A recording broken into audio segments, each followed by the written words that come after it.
இறைவனிடத்தில் ஏற்றுக்கொண்ட ஒரு பாவம், அந்த பாவம் ஊரறிய தெரிந்திருந்தால், நீங்க இறைவன்கிட்ட மன்னிப்பு கேட்டு மன்றாடிய ஒரு பாவம் ஊரறிய தெரிஞ்சிருக்கிறது, ஆனா நீங்க ஏற்றுக்கொள்ளல, இன்னும் மக்கள்கிட்ட யாரிடத்திலும் நீங்கள் ஏற்றுக்கொள்ளவில்லை.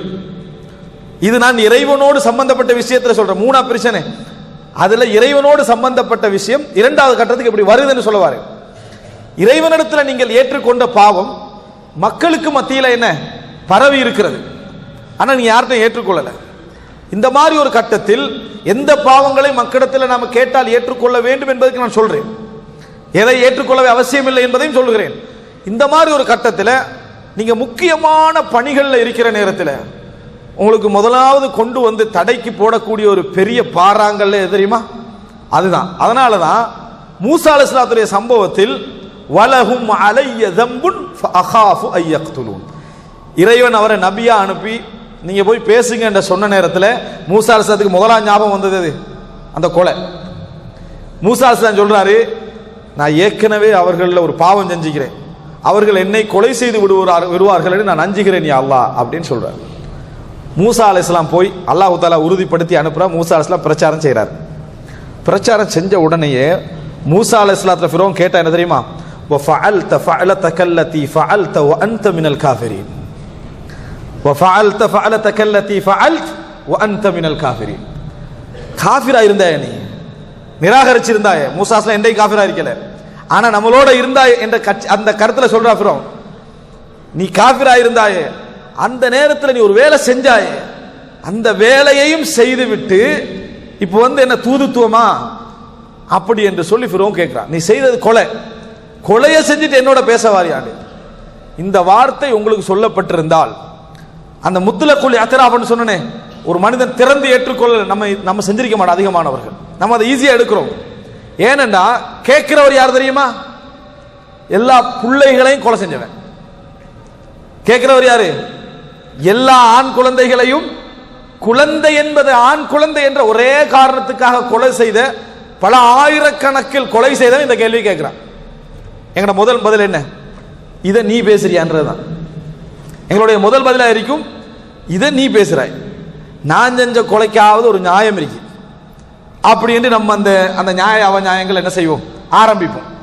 இப்ப ஃபிரௌன் இடத்தில் மூசா அலைஹிஸ்ஸலாம் அவர் அதை சொன்ன நேரத்தில் தந்த குற்றத்தை பற்றித்தான் பேசப்படுகிற என்பதனால் அதோட மூசா நிறுத்திக்கின்றார். மூசா அலைஹிஸ்ஸலாம் அந்த இடத்துல எப்படி, அதாவது ஏற்றுக்கொண்டால் இன்னும் ஒரு சமூக விளைவை ஏற்படுத்தலாம் அந்த இடம். ஆனால் இன்னொருவருடைய உரிமை என்பதனால் அதுக்கு பொறுப்பு ஃபிரௌன் தானே, ஆட்சியாளர் தானே, அதுக்கு பொறுப்பு ஃபிரௌன் என்பதனால் அந்த இடத்துல விசாரிக்கப்படுகிற நேரத்தில் கட்டாயம் மூசா அலைஹிஸ்ஸலாம் என்ன செய்யணும், அதை மறைக்க கூடாது. ஏன்னா ஆட்சியாளர் என்ற அடிப்படையில் எடுத்துக்கண்டா ஃபிரௌன் தான் அதுக்கு பொறுப்பு விசாரணைக்கு. ஃபிரௌன் கேட்கிறான், கால ஃபஅல்துஹா, நான் செய்தேன். மூசா அலைஹிஸ்ஸலாம் சொல்றாரு, இதம் வஅன மினத் தால்லீன், நான் அப்ப அறியாதவனாக, வழி தெரியாதவனாக, விவரம் இல்லாதவனாக நான் இருந்தேன்.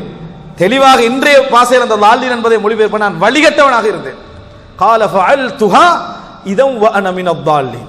அன்புள்ள சகோதரர்களே, ஏகத்துவத்தை எத்தி வைக்கின்ற பொறுப்பில் பகிரங்கமாக ஒரு இடத்தில் இப்படி ஒரு கேள்வி கேட்கப்பட்டால் இதுவரைக்கும் ஏற்றுக்கொள்ளப்படவும் இல்லை, நீங்க ஏற்றுக்கொண்டதும் இல்லை.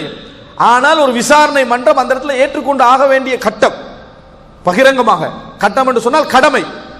அந்த நேரத்தை மூசா அலைஹிஸ்ஸலாம் நான் கொலையே செய்யலைன்னு சொல்லலாம், சொல்வதுதான் எங்களது பார்வையில் அவருடைய தவாக்கு என்ன செய்யும், ஒரு வழியாகமே. கால ஃபஅல்துஹா இதன் வஅன மினத் தால்லீன், நான் செய்தேன், நான் அநியாயக்காரர்களில் ஒருவனாக இருந்தேன், வழிதவறியவர்கள் ஒருவனாக இருந்தேன். ஃபஃபரர்து மின்கும் லம்மா கிஃப்துக்கும் ஃபவஹப லி ரப்பி ஹுக்மன் வஜஅலனி மினல் முர்சலீன், உங்களை பயந்து நான் ஓடினேன். எந்த அளவுக்கு அந்த பலகீனத்தை ஏற்றுகிறார் பாருங்க. ஃபஃபரர்து மின்கும் லம்மா கிஃப்துக்கும், உங்களது நிலையை பயந்து நான் ஓடினேன். ஃபவஹப லி ரப்பி ஹுக்மன், அல்லாஹ் எனக்கு ஞானத்தை தந்தான், அதுக்கு பின்னால இந்த தூதுத்துவத்தை தந்தான், அதனால தான் நான் வந்திருக்கிறேன் என்று மூசா அலைஹிஸ்ஸலாம் என்ன செய்தார், சொன்னார் என்பதை பார்க்கிறோம். இப்ப அன்புள்ள சகோதரர்களே, இந்த இடத்துல நம்ம தெரிந்து கொள்ள வேண்டும், மூசா அலைஹிஸ்ஸலாம் ஃபிரௌனை சுட்டி காட்டல, ஃபிரௌனை என்ன செய்யல, சுட்டி காட்டவில்லை. எந்த இடத்துல ஃபிரௌனை சுட்டி காட்ட வேண்டுமோ அந்த இடத்துல மூசா சுட்டி காட்டினார். தனக்கு குற்றம் சுட்டி காட்டப்படுற நேரத்தில் மூசா அலைஹிஸ்ஸலாம் கால ஃபஅல்துஹா, நான் அதை செய்தேன் என்று ஏற்றுக்கொண்டார். இறைவனிடத்திலும் ஏற்றுக்கொண்டார், எந்த இடத்துல சபையில ஏற்றுக்கொள்ளணுமோ அந்த இடத்துல என்ன செஞ்சாரு? மூசா அலைஹிஸ்ஸலாத்தை ஏற்றுக்கொண்டார். ரசூலுல்லாஹி ஸல்லல்லாஹு அலைஹி வஸல்லம் ரஹிமல்லாஹு மூசான்னு சொன்னாங்க. மூசாவுக்கு அல்லாஹ் ரஹமத்து செய்வானாக என்று தான் சொன்னாங்க. எனவே அன்புள்ள சகோதரர்களே, இரண்டாவது கட்டம், பகிரங்கமான ஒரு தவறு விசாரிக்கப்படுகிற நேரத்தில் கூட ஒரு மனிதன் அதை ஏற்றுக்கொள்ள வேண்டிய இடத்தில் இருந்தால், ஏற்றுக்கொள்ள வேண்டிய இடம் என்றால் தேவையில்லாத சில விஷயங்கள் இருக்கு, அதை இந்த இடத்துல சொல்லி விடுகிறேன். உதாரணமாக ஒருத்தர் கேட்கிறாரு, நீங்க இன்றைக்கு இஷா ஜமாத்தோடு தொழுதீங்களா? இது உனக்கு தேவையா? அது அவருக்கு தேவையில்லை. நீங்க இந்த இஷா ஜமாத்தோட தொழுதீங்களா? நீங்களோட வாழ்க்கையில தவறே செய்தது இல்லையா? நீங்க ஒழுக்க சீலரா? நீங்க பாவமே செய்தது இல்லையா? ஒரு 10 பாவம் உங்களுக்கு ஞாபகம் இல்லையா? நீங்க சினிமா பார்த்தது இல்லையா? நீங்க விபச்சாரம் செஞ்சது இல்லையா? இவர் முன்கர் நக்கீரா? இல்ல. இந்த கேள்விகள் எல்லாம் கேட்கவும் கூடாது, பதில் சொல்ல வேண்டிய கடமையும் உங்களுக்கு இல்லை. மார்க்க சட்ட ரீதியாக நீங்க இதுக்கு சத்தியம் பண்ணுவதும் குற்றம் இல்லை. எவரிடத்திலும் உங்கள் தவறை நீங்கள் ஏற்றுக்கொள்ள வேண்டிய அவசியம் இல்லை. அது இறைவனுக்கும் உங்களுக்கும் உரியது மாத்திரமாக இருந்தால், அது இறைவனுக்கும் உங்களுக்கும் உரியதாக மாத்திரம் இருந்தால், அந்த தவறை நீங்கள் மிகவும் ஓபனாக ஏற்றுக்கொள்ள வேண்டிய யாரிடத்தில்? இறைவனிடத்தில். உங்களுக்கும் இறைவனுக்கும் மாத்திரம் உள்ள தவறுகளை யாரும் யாரிடத்திலும் ஏற்றுக்கொள்ள வேண்டிய அவசியம் இல்லை. இஸ்லாம் அதை சொல்லவும் இல்லை. அதனால தான் ரசூலுல்லாஹி ஸல்லல்லாஹு அலைஹி வஸல்லம் இடத்துல மாயிஸ் ரலியல்லாஹு அன்ஹு நான் விபச்சாரம் செய்தேன் என்று சொன்னவுடன் என்ன செஞ்சாங்க? அதுக்கு வேறு விளக்கங்கள் எல்லாம் கொடுத்து செய்திருக்க மாட்டார் என்கின்ற அமைப்பில் அவரை அனுப்பத்தான் பார்த்தாங்க ரசூலுல்லாஹ். அவர் அனுப்பத்தான் ரசூலுல்லாஹி ஸல்லல்லாஹு அலைஹி வஸல்லம் அவர்கள் பார்த்தார்கள். ஆனால் அவர் மீண்டும் மீண்டும் மீண்டும் ஏற்றுக்கொண்டதனால தான் என்ன செஞ்சாங்க? ரசூலுல்லாஹ் தண்டனை கொடுத்தும் கூட கல்லால் தண்டனை கொடுக்கப்படுகிற நேரத்தில் மாயிஸ் ரலியல்லாஹு அன்ஹு அவர்கள் அப்பொழுது நாட்டி வைத்து கல்லடிக்கப்படுவதில்லை, ஓடினார்கள். அப்பவும் அவருக்கு மரண தண்டனை கொடுக்கப்பட்ட ரசூலுல்லாஹ் சொல்றாங்க, அவர் ஓடிய நேரத்தில் நீங்கள் விட்டிருக்கலாமே நாங்க ரசூலுல்லாஹ், ஏன்னா அவரா ஏற்றுக்கொண்டது என்பதனால. அந்த அளவுக்கு ரசூலுல்லாஹி ஸல்லல்லாஹு அலைஹி வஸல்லம் அதை சொன்னார்கள். எனவே இறைவனுக்கும் அவருக்கும் இடையிலான ஒரு விஷயத்தை நம்ம போய் தேடி எடுக்க வேண்டிய எந்த ஒரு அவசியம் நமக்கு இல்லை. சில பொழுதுகளில் அது பெரும் பாவமாக என்ன செய்யும்? நமக்கு அமையும் என்பதை புரிந்து கொள்ள வேண்டும். ஆனால் கொலை என்பது அப்படி அல்ல, அது இன்னொருவருடைய உரிமையோடு சம்பந்தப்பட்டது. ஆட்சியாளருக்கு அதை விசாரிக்க உரிமை உண்டு. இந்த மாதிரி இடங்களில் அந்த தவறு விசாரிக்கப்பட்ட நேரத்தில் தனது கண்ணியத்தை பற்றி எந்த ஒரு சிந்தனையும் இல்லாமல் அதை ஏற்றுக்கொள்வது இருக்கிறதே, அந்த ஏற்றுக்கொள்வதை பொறுத்த வரைக்கும் நாம் அதை உயர்ந்த சிறந்த பண்பாடாக என்ன செய்ய வேண்டும்? புரிந்து கொள்ள வேண்டும். அன்புள்ள சகோதரர்களே, மூசா அலைஹிஸ்ஸலாத்துடைய செய்தியை நாம் இதை பார்க்கிறோம். இதுல ஸ்பெஷல் என்ன என்றால், இந்த அனைத்து நபிமார்களும் மறுமையில இதை யாருக்கு இறைவன்ட்ட ஏற்றுக்கொள்றதுக்கு முன்னால் யார்கிட்ட ஏற்றுக்கொள்வார்கள்? மக்கள்கிட்ட என்ன செய்வாங்க? ஷஃபாத்துக்கு அல்லாஹ்விடத்தில் வந்து விசாரணைக்கு நீங்கள் அனுமதி கேளுங்கள் என்று சொல்ற நேரத்தில் எல்லா நபிமார்களும் முதலாவது அந்த மக்கள்கிட்ட சொல்றது எதை? தவறு. உலக மக்கள் எல்லாத்தையும் சொல்லுவாங்க, இப்படி ஒரு தவறு செஞ்சிட்டேன், இப்படி ஒரு தவறு செஞ்சிட்டேன், இப்படி ஒரு தவறு செஞ்சிட்டேன் என்று சொல்லி எல்லாரும் சொல்லுவார்கள் என்று சொன்னால் நினைத்து பாருங்கள், அவர்களிடத்தில் அது எவ்வளவு நபிமார்களுடைய பண்பாடு என்பது உள்ளத்தால் பலமானவர்களுடைய பண்பாடாக நாம் என்ன செய்கிறோம்? அதை பார்க்கிறோம். எனவே அன்புள்ள சகோதரர்களே, இறைவனிடத்தில் நாம் தவறை ஏற்றுக்கொள்ளல் என்பது அல்லாஹு தஆலா ஆதம் அலைஹிஸ்ஸலாம் இடத்தில் இருந்து அல்லாஹு தஆலா என்ன செய்கிறான்? ஆரம்பிக்கிறான்.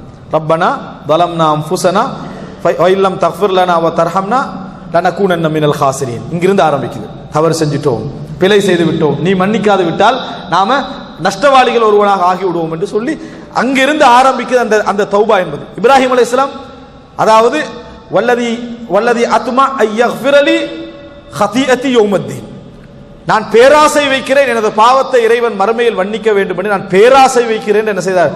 இப்ராஹிம் அலைஹிஸ்ஸலாம் என்ன செய்தார்? சொன்னார் என்பதை நம்ம பார்க்கிறோம். எனவே அன்புள்ள சகோதரர்களே, தவறுகளை ஏற்றுக்கொள்ளல் என்பது உள்ளத்தால் பலமானவர்களுடைய உயர்ந்த ஒரு பண்பாடு. அதிலும் குறிப்பாக இறைவனிடத்தில் தவறை ஏற்றுக்கொள்கிற நேரத்தில் காரண காரியங்களை எதையும் சொல்லாமல் எங்கள் தவறுகளை ஏற்றுக்கொள்ளல் என்பதுதான் உண்மையான இஹ்லாஸ். அதே போல மனிதனுக்குரிய உரிமையில் எது பகிரங்கமான விசாரணைக்கு உட்படுகிறதோ அந்த நேரத்திலும் தவறுகளை ஏற்றுக்கொள்ளுதல் என்பது உயர்ந்த பண்பாடு. அதனால் எந்த கௌரவ குறைத்தலும் மனிதனுக்கு என்ன செய்வதில்லை, வரப்போவதில்லை. அல்லாஹ் ரப்புல் ஆலமீன் எமது உள்ளங்களை தவறுகளை ஏற்றுக்கொள்ளக்கூடிய அந்த உயர்ந்த பண்பாட்டுக்குரிய உள்ளங்களாக ஆக்கியல் புரிவான்.